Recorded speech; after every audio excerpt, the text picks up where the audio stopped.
Hello lovely people, I'm K3N and welcome to my channel. I just wanted to share with you some of the wonderful gifts that I was brought to an exhibition I was in back in May. Many of my lovely followers who are based in the UK came to visit the exhibition and brought me gifts. I know it's now July, but when I went back to France I didn't have room to take them all with me, so I left them here with my friend and I'm now back in England. So yeah, I'm just going to go through them because they're wonderful and I'm sure you'd like to see them. This big bag here, sorry it's right up in your face, look how big it is. I hope you can get some idea of the scale of it. There's the top, there's the bottom and the sides. This was from Diane, this whole bag of lovely things. Yeah, Diane. So I'm going to save that till last. I'm going to put that to one side and sorry if there's rustling and so on, but you know, packaging. I'm going to put that to one side and show you that last. So I've got it all laid out here to the side of me. I'm just going to go through it. This actually came recently from Sheila, who is one of you lovely people and watching me on YouTube, but also she's in our Facebook group. And she did this beautiful painting that she showed on the Facebook group for my birthday, and she said she painted a bouquet for my birthday, and I said how beautiful it was and how much I loved it, and she very kindly sent it to me. Isn't it wonderful? I just love that loose style. It's just got such movement to it. And at the bottom it says happy birthday bouquet, and she signed it, and the 3rd of June 24, that was my birthday. So that was from Sheila. And she also sent me these Marks and Spencer chocolate puppies. They have names, which makes it, you know, eating them is a little bit difficult, but I'm managing. There's Walter, Frankie, Dougal, and I used to have a little dog called Dougal. I haven't eaten Dougal yet. Maggie and Costas. And you want to see how many I've eaten, full disclosure. Oh dear, Walter's gone. Oh, Frankie is no more. But Dougal's still there, and Maggie and Costas are still there. Thank you, Sheila, for those. And also from Sheila were some little pieces of Liberty cloth. Isn't this one wonderful? It's so fine. That one, I love it as it is. Sheila did say in her note that she thought some of these might be a bit bright for me. That I love as is. These two I may tea dye. Well, this one's also pretty. As it is. This one, I love the pattern on it, but I might put it in some tea just to knock it back. But thank you, Sheila, beautiful pieces of cloth. And also some lace, and she told me there was a family connection to the lace. Just having a look quickly. Yes, her husband used to be a lace maker. And so this was a piece which has got some satin ribbon threaded through. And again, I might tea dye it, Sheila, but thank you so much, it's beautiful. So those are from Sheila. Some things I don't have the card with them anymore, so apologies if I get the name wrong of who they're from. And apologies also if I headbutt you. This lovely piece of cloth, I've got the note with it, but not the person's name on the note. This was dyed with gallnut, tannin, iron and calx. And it's done in a shibori style. It's lovely cotton. Got the pattern on that. Absolutely beautiful. So I'm looking forward to using that for something. I think I'll try and keep it as big as possible. Maybe use it as a, you know, an inside for a journal cover or something like that, so as not to cut it into small pieces. But that's wonderful, thank you so much. I've got a feeling that might have been from Sparks and, excuse me while I just opened the card, Tina, Sparks and Tina, but I'm not completely sure. But while I'm talking about Sparks and Tina, they gave me this lovely handmade card. And this top piece was stitched by Sparks and the bottom piece was stitched by Tina. Isn't that wonderful? Absolutely beautiful. So apologies if the person who gave me this is watching and you're not Sparks or Tina, and thank you very, very much. Like I said, it was a couple of months ago, and as my granny would have said, I've slept since then. I've got two other cards here while I'm showing cards. This is some spring flowers from Sue, and I won't read it all because, you know, it's from Sue to me, but I did like, and I'm sure Sue won't mind if I say, I quote her saying, "I can't remember where my car keys are, but I can remember the source of each and every scrap of fabric that I use." That absolutely, I think a lot of us can agree with you there, Sue. I don't know if this is the Sue that gave me the snippy fiskers. Do you remember the? No, that's not them. Where's the snippy snippies? Oh, they're in my sewing pouch. But those of you who watch me regularly will know that I've got the snippy fiskers, which were gifted to me by Sue because my old fiskers are blunty. And the other thing, while I've got my hand in my pencil case, is Helen came and brought me a lovely glue stick, which I'm still using. Thank you, Helen. Let's put that to one side, and here's another card. This is it's like Christmas or my birthday or something. It's wonderful. I hope you're all enjoying watching me having lovely gifts. Oh, this is from Teresa. And it's crazy patchwork, and this was before we did crazy patchwork.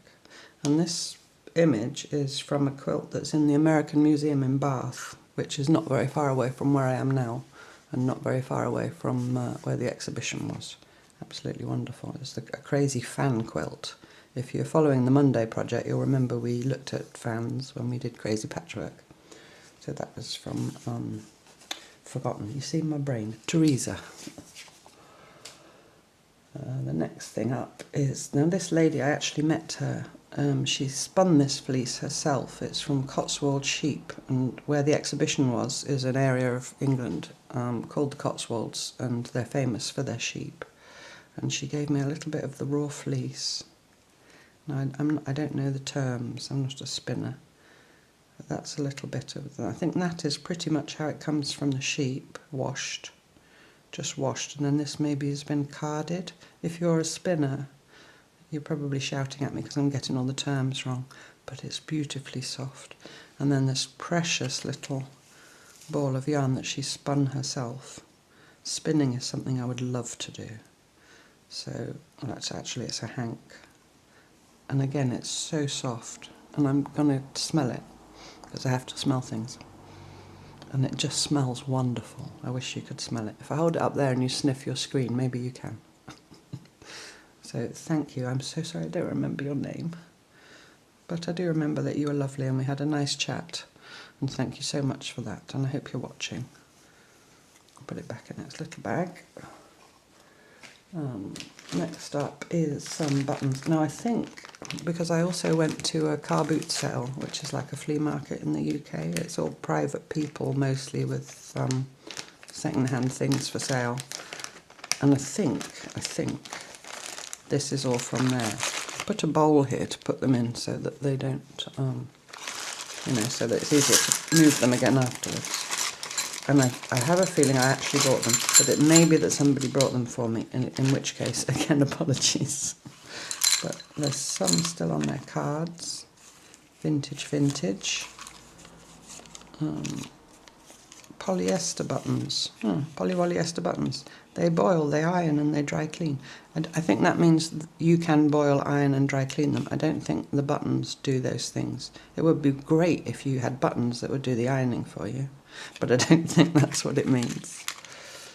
There's some nice big red ones. And there's all kinds in here. There's a tiny little poppy thing wired onto there that you can see. So yeah, there's from giant ones down to, and I love these with the shanks because they're great on a pouch because you can wrap the cord around. You know, I like to do those cord closures, like on this pouch here. This is just a tiny laundry button, but you can imagine if you've got a big shanky button on there, you can wind the cord around it for journal covers and pouches and things. So yeah, lots of buttons. Now I hope you like the sound of that because I do. So I shall put those to one side. The buttons that do the ironing for you. We'll see if it works. And here is a little bag. This was actually from my friend Maria.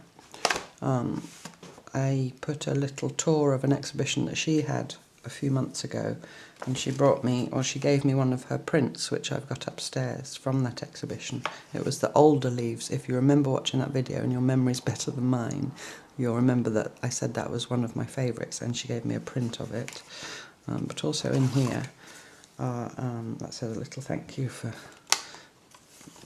mentioning her exhibition here. But all these buttons are from her Grand's collection. She said that I'd mentioned that I was short of buttons and beads, so she's given me some. Look at these. I mean, I just love them as they are. It says 6p on there, 6p. 24p. Ooh, expensive. Those are unpriced. So what else is in here? Oops, sorry, my hand's coming. I'll put that to one side. Oh, there's some more. That's old money, 2 shillings and 6p. I think that's quite expensive for buttons. Are they solid silver? I don't think so. 32p. Aero. I remember Aero. I think that was a Woolworths brand. If you're in the UK. Just how to look after them. Don't feed them after midnight. Don't get them wet. I'm joking. These are lovely. Look at these. I'm going to get one out for you. I thought this might be a quick video, but if I show you every button, I can't actually get it out. Apologies, by the way, for my hands. I've been painting in my friend's studio yesterday. I did give them a good scrub with a nail brush, but apparently not good enough. But anyway, I hope you can see them through the glary plastic bag. They're absolutely beautiful. Look at these monster beads. They've got holes right through. They'd be great on a journal, wouldn't they? Big dangly beads. And more, all in little bags, and different ones. And there's a curtain ring. Those are fun to sew on as well, or use on a journal. One of my journals has got a ring on it, and then I put the cord through and twist it round. You have to, when you look at things, you have to kind of look at them with an open mind as to, you know, not about what they are, but what they may become. Oh, and here's a cute little tin that had tea in it. Look at that teeny tiny tin. Hope it's not glaring. Kuzmi English breakfast tea.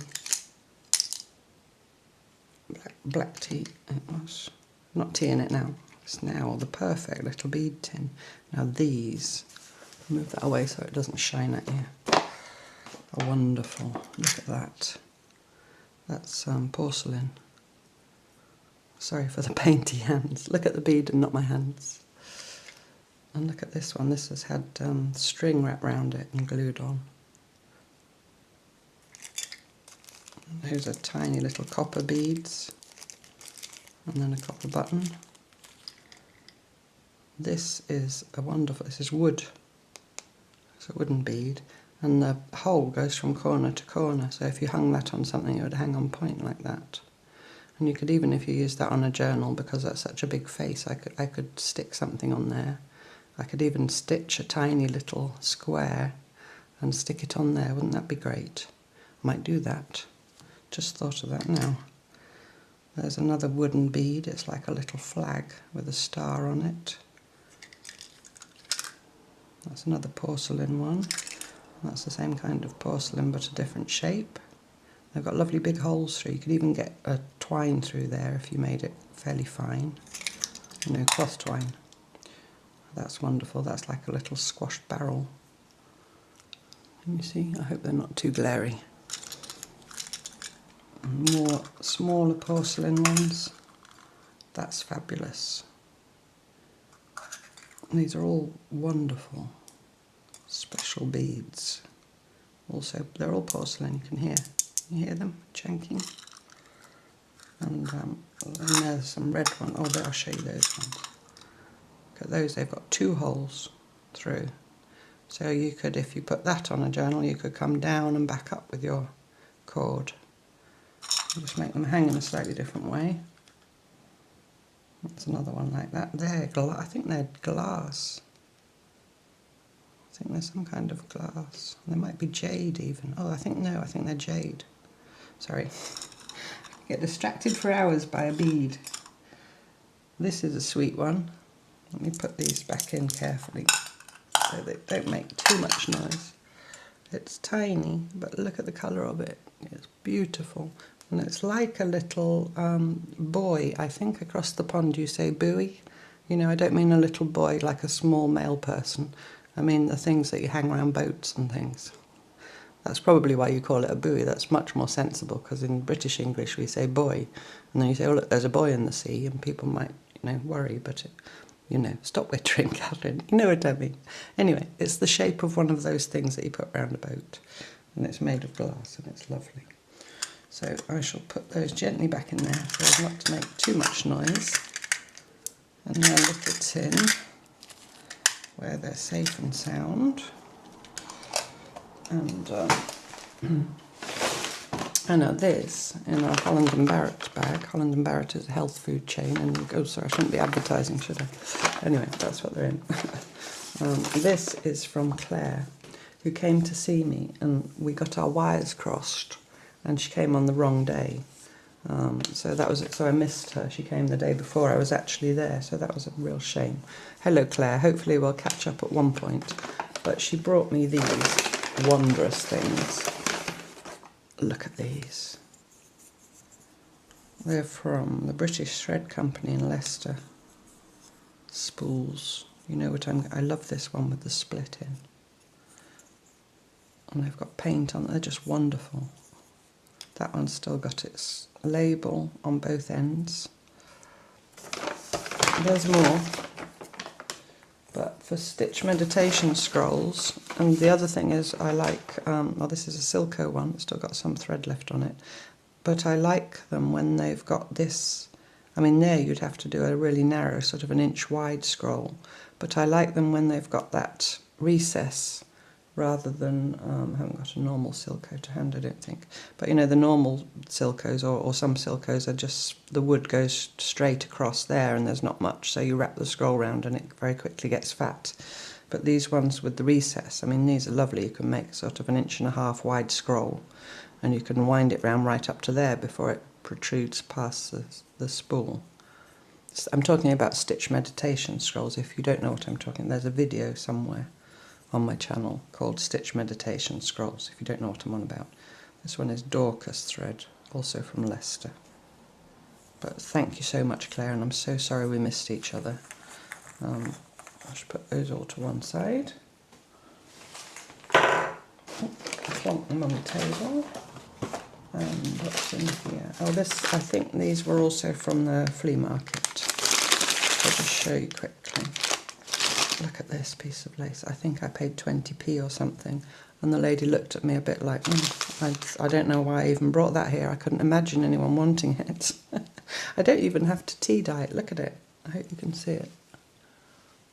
That's wonderful.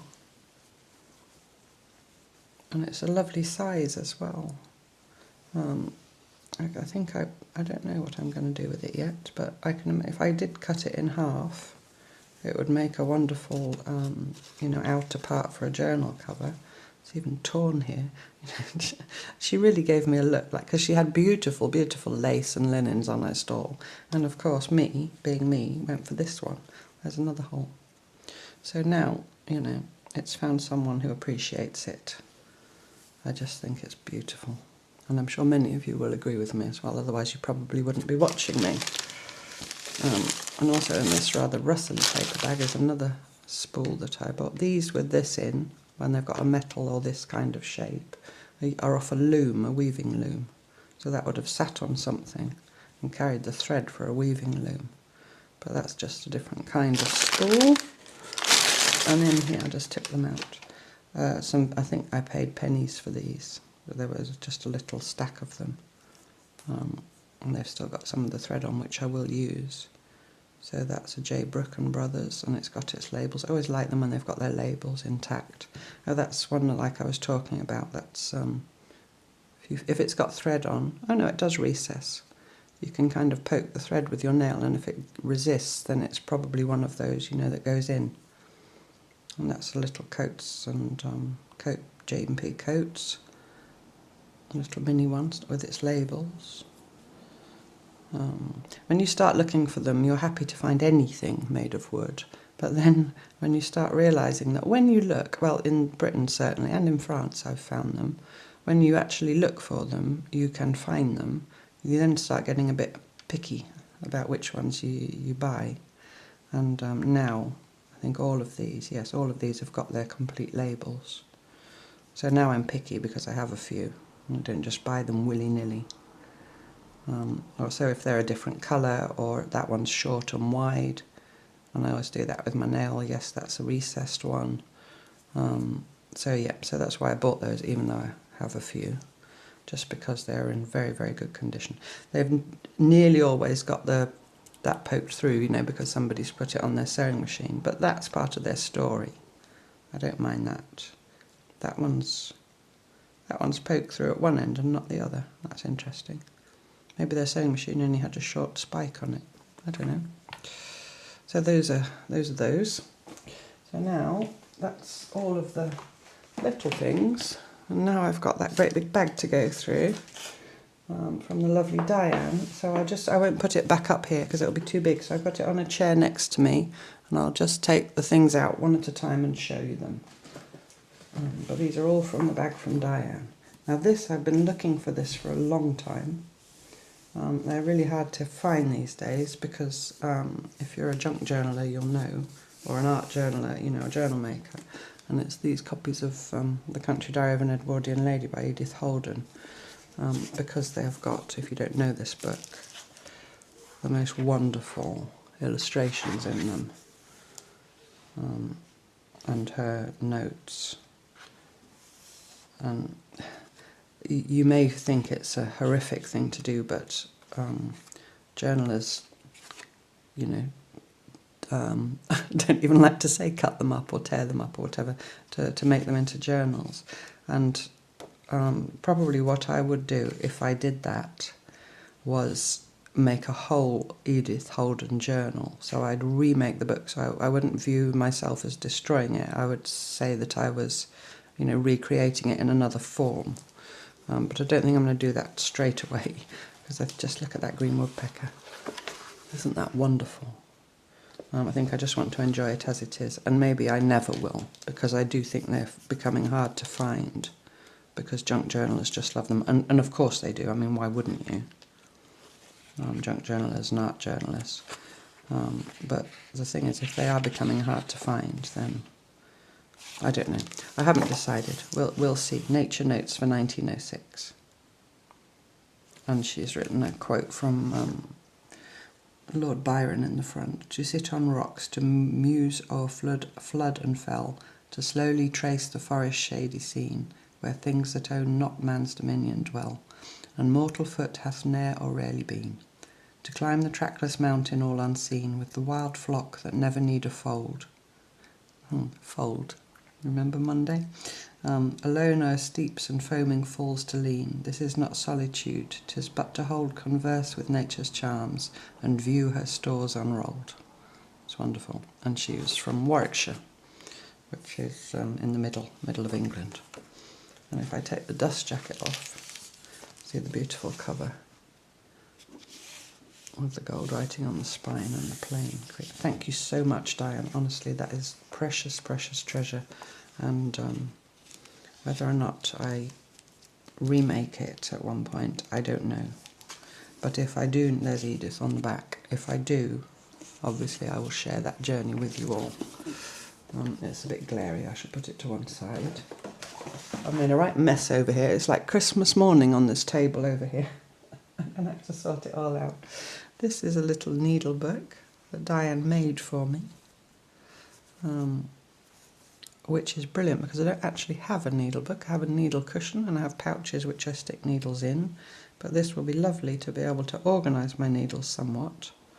And this is beautiful wool felt for the pages, so that I've got them in, so I don't have to go through my pincushion peering at them to see which is which. So I shall use that with pride. Thank you so much, Diane. A little bit of lace and a button on the back. Isn't that beautiful? I'm just going to put my hand in like it's a lucky dip. Oh, look at this. A little mini rice bag. Well, actually, it's a drawstring bag. Oh, look at its bottom. Sorry, sounded wrong.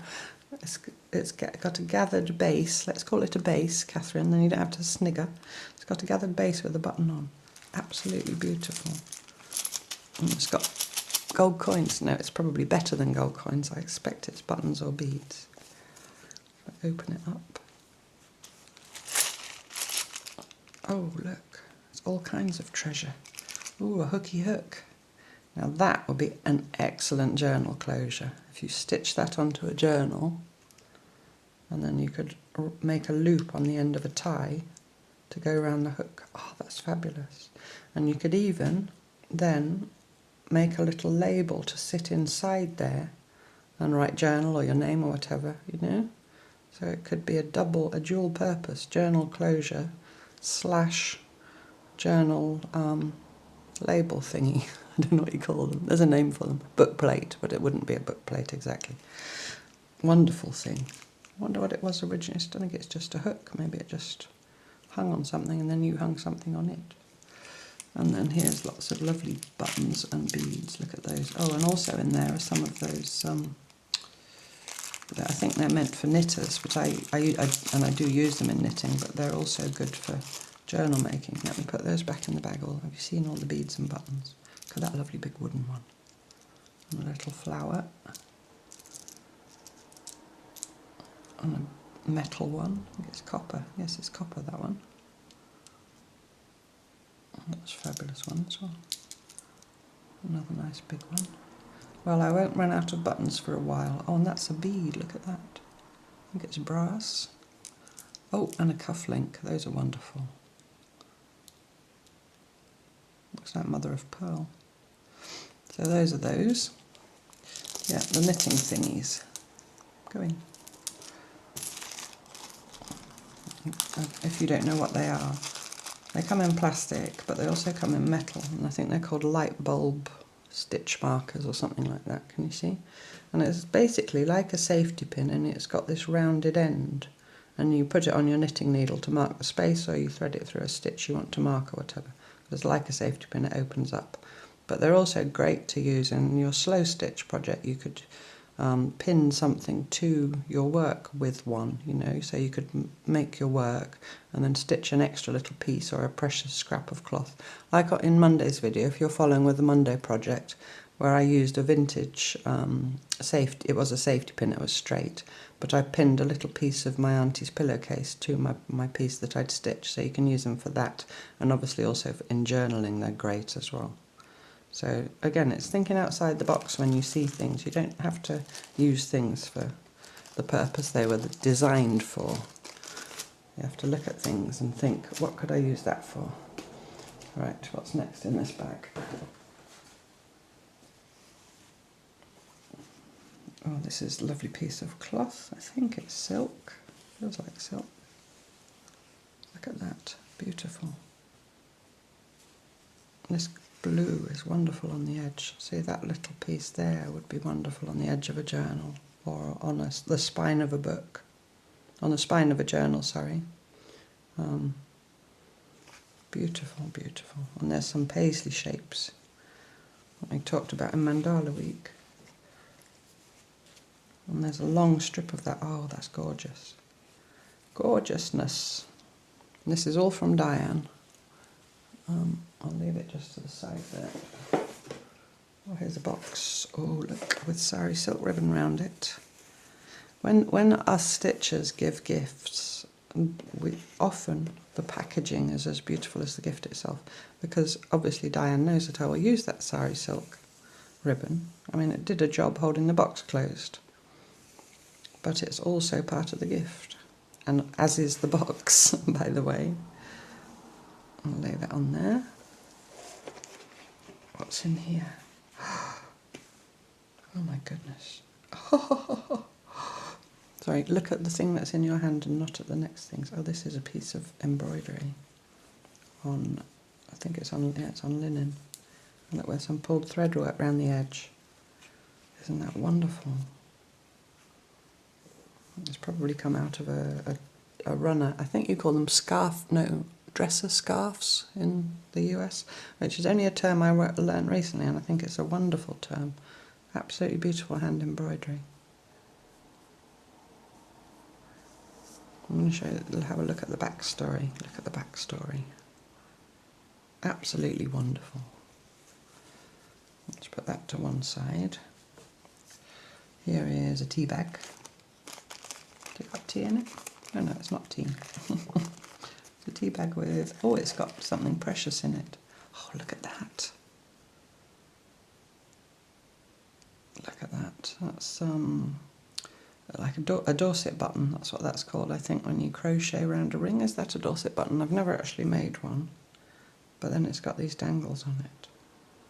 Can you see that on my painty hand? And I'm just putting things to one side. I shall sort them all out when I finish showing you everything. Oh, they're joined together. Look, vintage yo-yos. Or Suffolk puffs, we call them in Britain. Aren't they great? Absolutely wonderful. And here's some... Oh, this is empty. They're empty tea bags, but you can use the paper's wonderful for journaling. Oh, a whole stack of them. Thank you so much, Diane. This is just... And more sari silk. This is lovely to use in cloth. You can, I mean, obviously you can stitch it onto things. You can open it up. Often when you buy sari silk, it's all scrunched up. But if you iron it, if you're an ironer, I do iron sari silk sometimes. It's amazing how much cloth there is there, really. I mean, look at that. That's super wide. But also you can obviously twine it up to make cloth twine, or just on its own as a twine, and you get this lovely fluff, lovely silky fluff. There's another piece, and it's often shot, so it means that the cloth threads going one way are a different colour to the cloth threads going the other, and that gives this. When the light catches it, there, if I hold it that way, it's purple. I don't know if the camera's picking it up. And if I look at it flat, it's kind of a turquoise colour. And then if I put it under an angle, it's purple, and that's because I'm seeing the threads one way under one angle and another way under the other. And you can amuse yourself for hours, if you're me, by doing that. There's a beautiful gold piece. That's wonderful as well, look at that. That's a lovely piece of vintage binding. It's like the French flag. And some hankies. I think that's also linen with this scalloped edge. And this embroidery on the corner, and M. And they're 3-leaf clovers. And here's another. So, honestly, Diane, this is overwhelmingly generous of you. Thank you so much. I do hope you're watching. Well, look at that, it's a little cross-stitch embroidery in the corner. And again, this pulled thread work round the... Is it pulled thread work? My eyes are not great.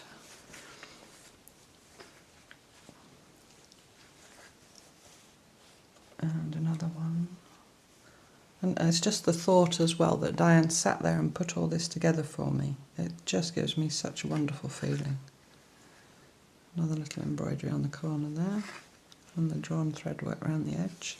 If it's not drawn thread work and I'm using the wrong term, I'm not great, or like, you know, I know some things, but I'm not great at the kind of more traditional terms for things. I think that's what it's called. Oh, wow, that's fabulous. I love that. Again, on a journal or around the top of a little bag. Beautiful. And some velvet, blue velvet ribbon. I like stroking velvet because you can go against the pile and with the pile, and you get different feeling in each direction. Oh, look at these, vintage lace. Oh, that's some little angel, some little wings. I don't know what it is. I couldn't tell you what the material is. It's kind of soft on this side and shiny on the inside, but what I see there are little angel wings. I have a journal, fairy wings I meant to say. I have a fairy journal that I'm working on. I haven't shown it here on the main channel. I've shown some of it on my Ko-fi, where I'm using photographs, manipulated photographs and so on, and some stitching, but principally journal making techniques to make a journal with little fairies, and I can see that finding a home in there. Oh, this is beautiful. Look at this. I love these sheer laces as well. My favourite journal, the round one, when I did the journal flip through a little while ago with the leaf stitching, has got a big piece of lace like that stitched over other cloths. It's just lovely to stitch through. And then you can see what's underneath, you know. And here's some beautiful blue. That looks like it's been indigo dyed. I don't know if it's been indigo dyed by Diane. It's cut work. I do know that's called cut work. And it's still got the cuff, the hem on the top. If Diane indigo dyed that, then she's a very good indigo dyer to get that deep shade of blue. Thank you so much. Now look, they came out of this box. You all saw that, didn't you? This box, you see how shallow that box is? Diane must be very good, because this, well, not the silk, but all this was in that box. I cannot now fit it back in the box. So Diane, you're very good at packing things up. I shall put it to one side because there's more to come. How are we doing? Well, this is some strip cloth. Wow. The texture of that, but it's I know from experience that it's an open weave, so it's lovely to stitch through. Great long piece of that. That's about a yard long, a metre long even, because my cutting mat's a yard and it's longer. Absolutely beautiful. Sorry, I'll try. I want you to, I want long enough for you to see, but I don't want to be stroking things for hours and you get bored. You can always fast forward. Oh, look, more buttons. More lovely buttons, linen buttons. These are laundry buttons. And the end's broken off, but I know that it says will not break in mangles. You know, a mangle, like two wooden or metal rollers with a handle on, and you put the sheets through the middle, or the bed linen or whatever, and turn the handle. That's a mangle, to squeeze all the water out. Oh, look at this.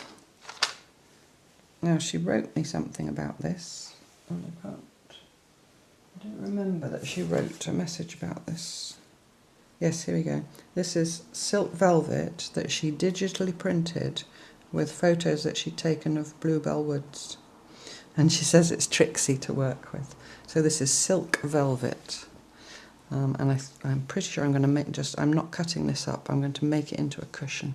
I don't think I can fit it all in. I think there's another piece, yes. So I think it's just crying out to be made into a cushion. I'll put it upside down. Isn't it beautiful? I hope you can see enough of it to get the idea. You see here the heads of the ferns that haven't unfurled yet. And there's some fern that has, and then the bluebells. It's just wonderful. It's got such, I hope it's showing up on there, but when you see it in person, it's got depth to it, It's obviously two-dimensional, but it looks like you could step into it. And here's another piece with a more abstract. I think it's still, I don't know if she's manipulated that digitally in some way, or if it's just a more abstract area of the image. But yeah, definitely this is going to be a cushion, maybe with this for the other side of it. And I might add something, to make it the right size. When I make it into a cushion, I will share it with you all. But I don't want to cut that up. I want to, keep it in one big piece. I might do some stitching on it. It just feels so wonderful. Right. Oh, here's a spool of, I think that is tussar silk. It is lovely knobbly silk from Silk Tussar. That's beautiful, thank you. Oh, this is some paper. I think she's rust printed, or oh no, maybe it's, I think it's actually with tea bags. Smell it. So that's baking parchment, and I think it's tea. It might be rust. I'm not sure. It's one of the two, but I do know it's beautiful. I think it's tea because it just looks like round tea bags. I don't know. I'm smelling to see if I can smell tea, but I can't. Apologies if you saw the back of my head. But I shall absolutely use that in my journal making. No question. Here is a vintage napkin.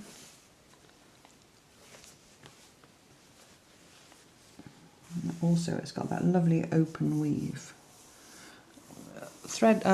Cloths with high thread counts are valued by everybody except for hand stitchers, I think, because it's much nicer to stitch through cloth that has got a much more soft open weave to it.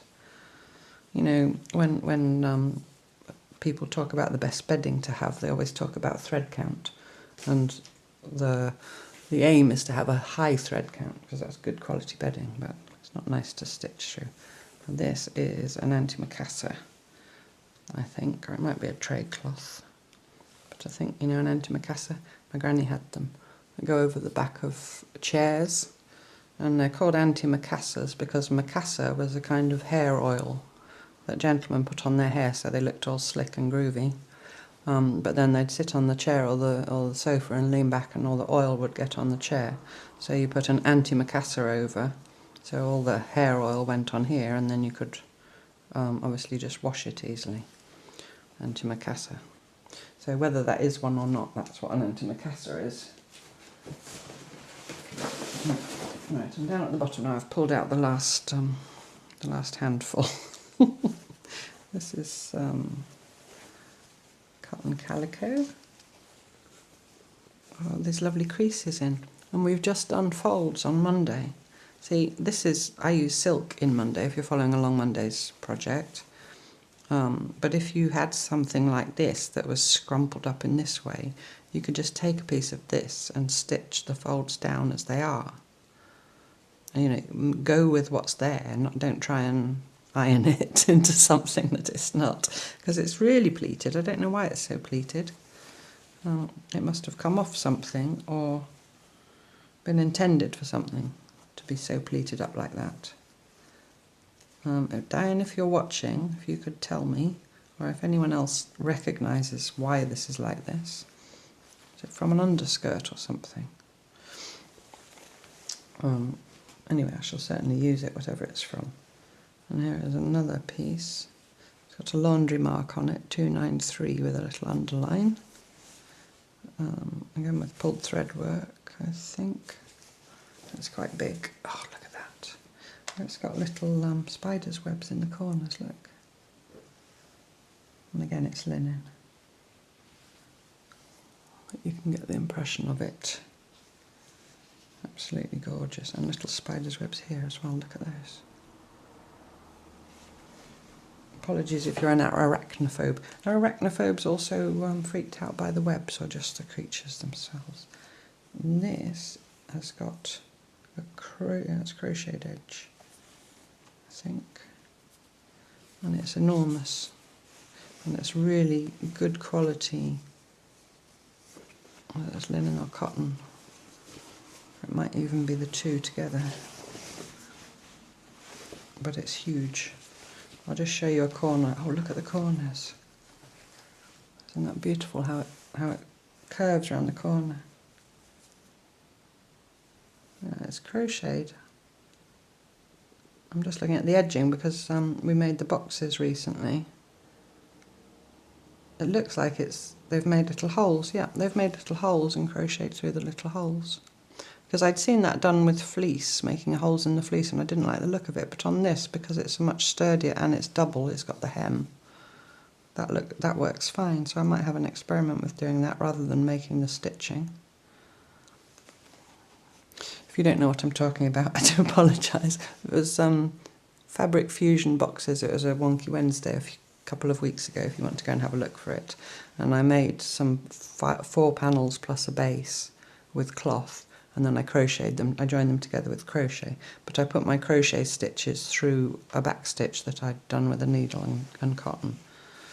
So that's why I'm interested in that crocheted edge.